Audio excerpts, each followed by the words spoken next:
Selama ini kalian telah diberitahu tentang Ibu Tiri yang jahat dan bagaimana dia memperlakukan anak mereka. Kita semua percaya tentang itu, bukan? Itulah mengapa cerita ini sama pentingnya. Nan jauh di sana, di kota di atas bukit yang diselimuti salju, hiduplah pedagang yang bernama Peter. Ia hidup dengan istri dan kedua anaknya yang bernama Celine dan Jeremy.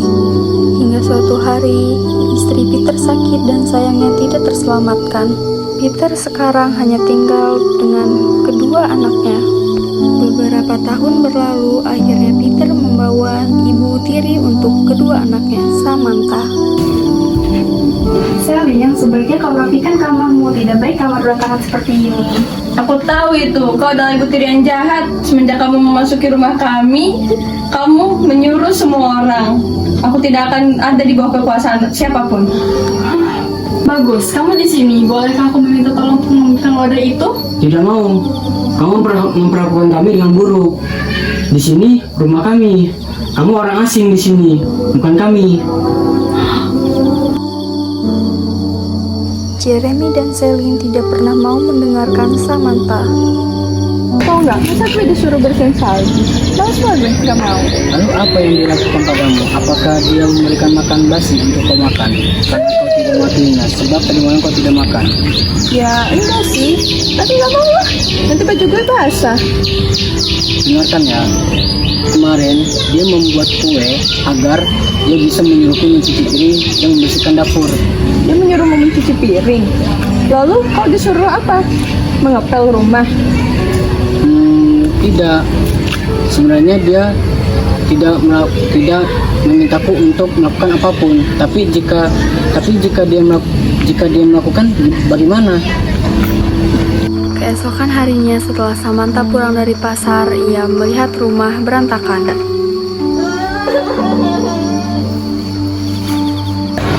Oh, Ibu Tiri, Jeremy sedang sakit. Tolong bantu aku. Oh, apa yang terjadi padanya?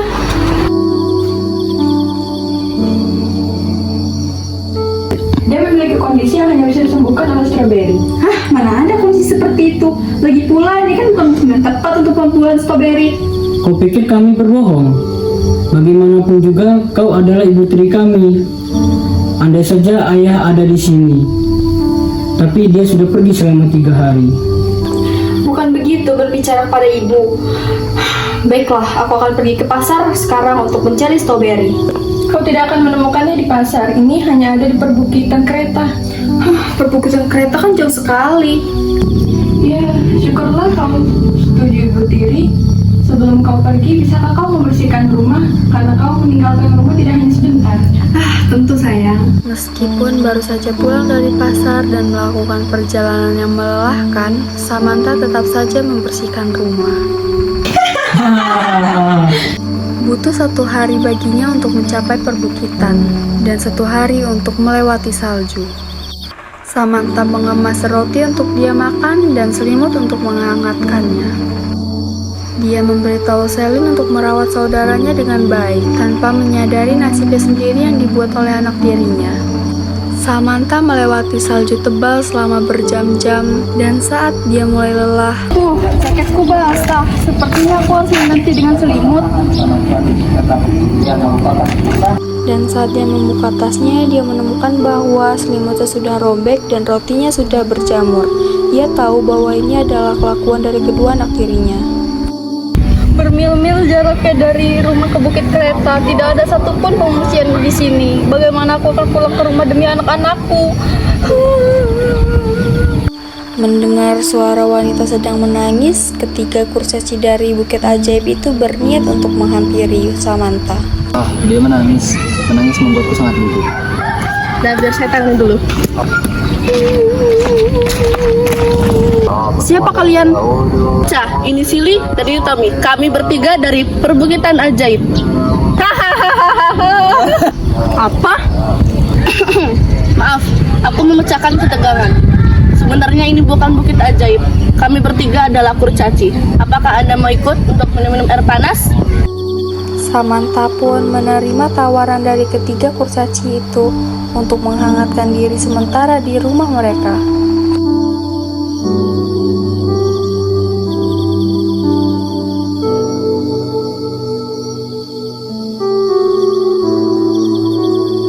Setelah Samantha merasa hangat dan nyaman, dia menceritakan kisahnya kepada mereka. Mereka membenciku hanya karena aku ibu tiri mereka. Andai saja mereka tidak mendengar hal-hal buruk mengenai ibu tiri. Para kurcaci saling memandang dan membuat rencana. Mereka meminta Samantha untuk membantu membersihkan salju di atap rumah mereka. Samantha ingin berterima kasih atas keramahan mereka. Dia langsung setuju. Harus memberikan segala kepatuhan, tidak memedulikan apa yang anak-anaknya inginkan. Yang terpenting dia harus patuh. Itu ide yang bagus. Aku yakin dia akan membantu anak-anaknya melihat kesalahan mereka dan memperbaikinya. Aku juga ingin memberinya hadiah yang lain. Saat Samantha sedang membersihkan salju di atap rumah mereka, Strawberry! melupakan apa yang sudah dilakukan oleh Celine dan Jeremy, Samantha memetik semua stroberi dan semangat untuk pulang. Dia menyimpan beberapa stroberi untuk kurcaci. Samantha tidak tahu bahwa sihir mereka lah yang membuat stroberi tiba-tiba bermusim. Saat Samantha berjalan pulang, ada sesuatu yang berbeda. Dia merasa percaya diri dan lebih kuat dari sebelumnya. Saat Samantha kembali ke rumah,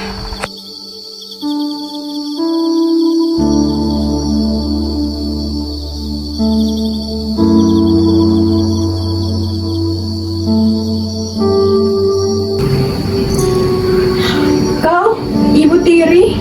Kamu membawa stroberi? Jeremy, kau terlihat sembuh sekarang.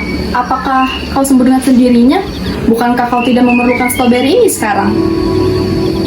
Tidak, maksudku aku... Jeremy dan Celine, aku lelah. Mengapa kalian tidak membersihkan ini semuanya? keinginan untuk patuh mengalir di Jeremy dan Celine. Mereka berdua tetap membersihkan rumah meskipun mereka tidak tahu mengapa mereka mengikuti ibu tiri mereka. Apakah mereka sudah mulai mendengarkanku sekarang?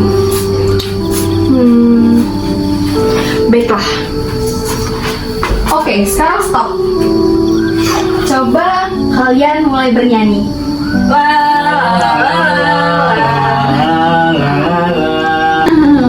Baik, sekarang jawab pertanyaanku. Mengapa rotiku berjamur dan selimutku robek? Karena aku merendam rotimu. Dan aku merobek selimutmu. Mengapa kalian melakukan itu? Menyingkirkanmu, kau adalah ibu tiri kami.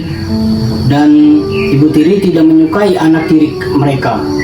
Bahkan ketika Jeremy dan Celine mengatakannya dengan keras, mereka menyadari bahwa mereka telah salah melakukannya.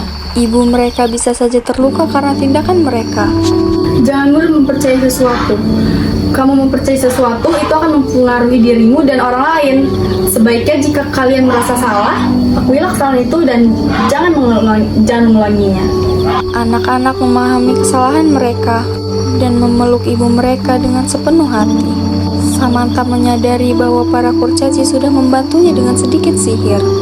Setelah beberapa hari, ia kembali ke kubu kecil dengan Muffin dan berterima kasih kepada kurcaci atas bantuan mereka dan meminta mereka untuk mengambil sihir itu karena dia sudah tidak membutuhkannya lagi.